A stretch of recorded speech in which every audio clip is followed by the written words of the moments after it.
Здравствуйте, дорогие подписчики!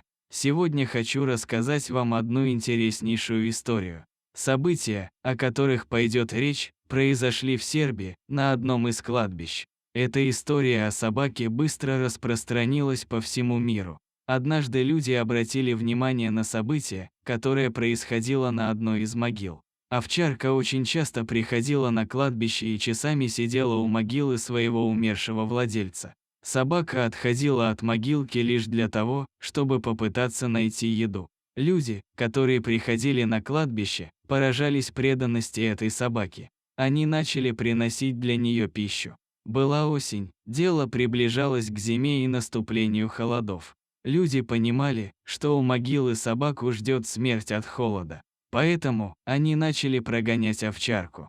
Однако верная собака совершенно не планировала покидать хозяйскую могилу. Умное животное даже вырыло для себя нору, в которой пряталось от холода.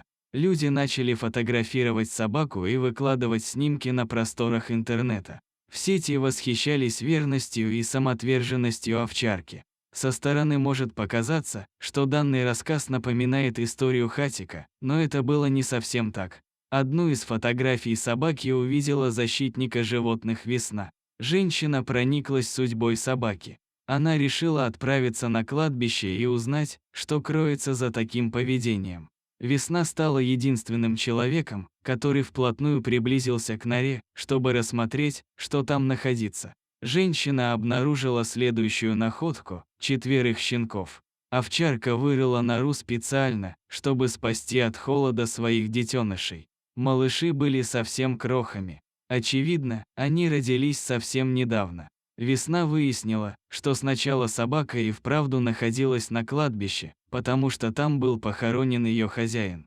Затем собака забеременела и родила щенков. Она просто не знала, куда девать малышей, поэтому вырыла для них нору возле хозяйской могилы. Именно там она согревала щенков и заботилась о них. Наверное, все понимают, что добыть еду в холодное время года крайне сложно. Однако овчарка была отличной матерью. Она делала все возможное, чтобы накормить своих щенков, хотя сама находилась на грани истощения. Женщина-волонтер прониклась теплыми чувствами к этой семье, которая жила на кладбище. В течение 2 недель она каждый день носила еду для собаки и ее малышей. Однако овчарка крайне подозрительно отнеслась к новому человеку. Она даже не разрешала женщине кормить своих щенков. Собака сама брала еду в зубы и относила ее детенышам. Лишь через время она начала доверять своей спасительнице.